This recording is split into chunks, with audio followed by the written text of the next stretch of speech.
Okay, so yo, check it. Look, April 7th, 2024. That was over a year and a half ago that I bought that car, right? So when I got picked up by the Uber, the guy's like, circulation, circulation. Okay, and the circulation card is what they use here in Mexico to buy and sell cars. Now, everywhere in Mexico I go, anything I say, anywhere I go, they put it in these WhatsApp groups and these Facebook groups, and then everybody does it. Like if I said the word peanut butter to somebody, then everywhere I go, they would say peanut butter.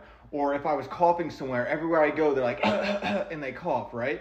So they're talking about circulations. They have me in all these WhatsApp groups about the cars that I used to buy and sell and these circulation cars. And I was like, uh-oh, something's going to happen. And sure enough, here's messages from the guy I sold the car to over a year and a half ago, and I translated it so you guys could read it. It says, a year after I bought the Chevy, they're asking me for a copy of your INE, which is like your ID, so I can update my documents. And it's just so insane that the police raided my house, right? I call it raiding my house because everything that was in my house they took and stole. So all the cars that I bought and sold, they went through all that paperwork, and they knew that I bought cars in Mérida, Yucatan, and brought them to Cancun and sold them there.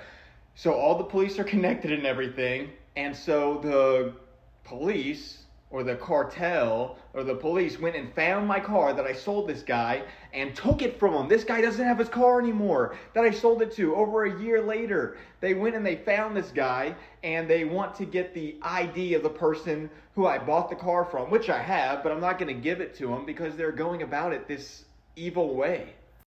Here's the picture of all the cash I gave him for the car, over $30,000. This is the gentleman I bought the car from. Nothing illegal, everything is on the up and up.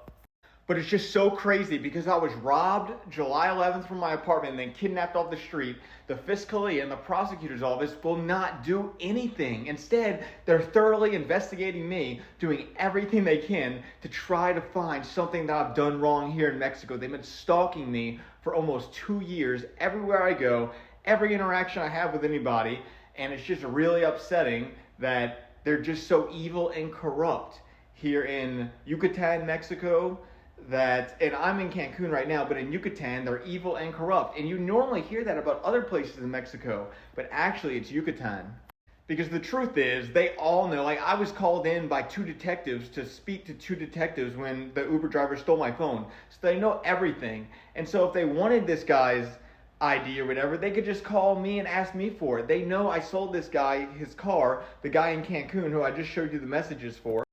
Look, he said, did you buy the car in Mérida?